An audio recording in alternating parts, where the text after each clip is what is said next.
प्रश्न क्रमांक 1. दरवर्षी राष्ट्रीय मतदार दिवस केव्हा साजरा करण्यात येत असतो? तर त्याचं उत्तर आहे 25 जानेवारीला. प्रश्न 2. आंतरराष्ट्रीय शिक्षण दिन कधी साजरा करण्यात आला? तर त्याचं उत्तर आहे 24 जानेवारीला. प्रश्न 3. 24 जानेवारी रोजी कोणत्या राज्याचा स्थापना दिन साजरा करण्यात आला? तर त्याचं उत्तर आहे उत्तर प्रदेश राज्याचा. पोलीस भरती, एमपीएससी सर्व स्पर्धा परीक्षांसाठी चालू घडामोडीवरती प्रश्न विचारले जातात. हेच प्रश्न अतिशय कमी वेळात मी तुम्हाला रोज देत असतो. तर चला वेळ न घालवता चौथा प्रश्न पाहूया.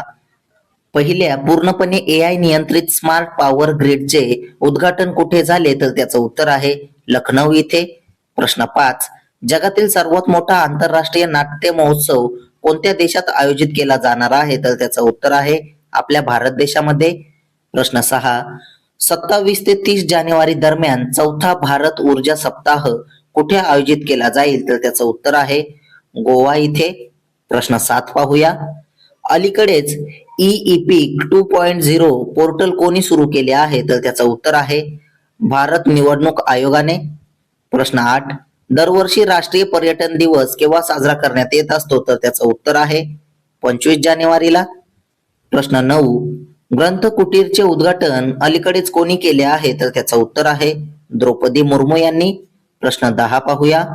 दावोस येथील जागतिक आर्थिक मंचात कोणत्या राज्याच्या मुख्यमंत्र्यांनी लाईफ सायन्सेस धोरण 2026 ते 30 चे अनावरण केले?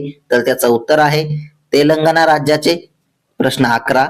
जागतिक अर्थव्यवस्था, कर्मचारी संख्या आणि व्यवसायात कोण अव्वल स्थानावर आहे? तर त्याचं उत्तर आहे चीन हा देश. प्रश्न 12. इंदिरा गांधी शांतता पुरस्कार 2025 ने कोणाला सन्मानित करण्यात आले आहे? तर त्याचं उत्तर आहे ग्रासा माशेल यांना. प्रश्न 13 पाहूया. भारतीय हवाई दलाने कोणत्या शहरात भव्य एअर शो आयोजित केला आहे? तर त्याचं उत्तर आहे नाशिक शहरामध्ये. प्रश्न 14. गोवा राज्याचे सध्याचे मुख्यमंत्री कोण आहेत? तर त्याचं उत्तर आहे प्रमोद सावंत हे. प्रश्न 15. प्रिन्सेस 2026 या आर्थिक कार्यशाळेचे उद्घाटन कुठे झाले? तर त्याचं उत्तर आहे पुणे इथे. प्रश्न 16 पाहूया. भारतातील कोणत्या राज्यात नैसर्गिक अधिवास खाऱ्या पाण्यातील मगरींची संख्या सर्वाधिक आहे? तर त्याचं उत्तर आहे ओडिसा राज्यामध्ये. प्रश्न 17. जनरेटिव्ह एआयचा गैरवापर रोखण्यासाठी कोणत्या देशांच्या गटाने जागतिक सुरक्षा संहितावर स्वाक्षरी केली? तर त्याचं उत्तर आहे G7 या संघटनेने. प्रश्न 18. तेलंगणा राज्याचे राज्यपाल कोण आहेत? तर त्याचं उत्तर आहे जिष्णू देव वर्मा हे. प्रश्न 19 पाहूया.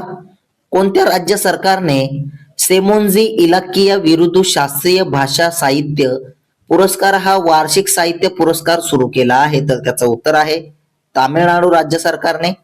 प्रश्न 20. खाजगी क्षेत्रातील पहिला मोठा उपग्रह उत्पादन प्रकल्प कुठे सुरू झाला? तर त्याचं उत्तर आहे गुजरात राज्यामध्ये. असेच रोजचे चालू घडामोडीवरील प्रश्न अतिशय कमी वेळेत पाहण्यासाठी आपल्या चॅनलला सबस्क्राईब नक्की करा आणि व्हिडिओला लाईक करा. तुम्हाला या प्रश्नांची पीडीएफ हवी असल्यास आपल्या टेलिग्राम चॅनलला जॉईन करा. धन्यवाद.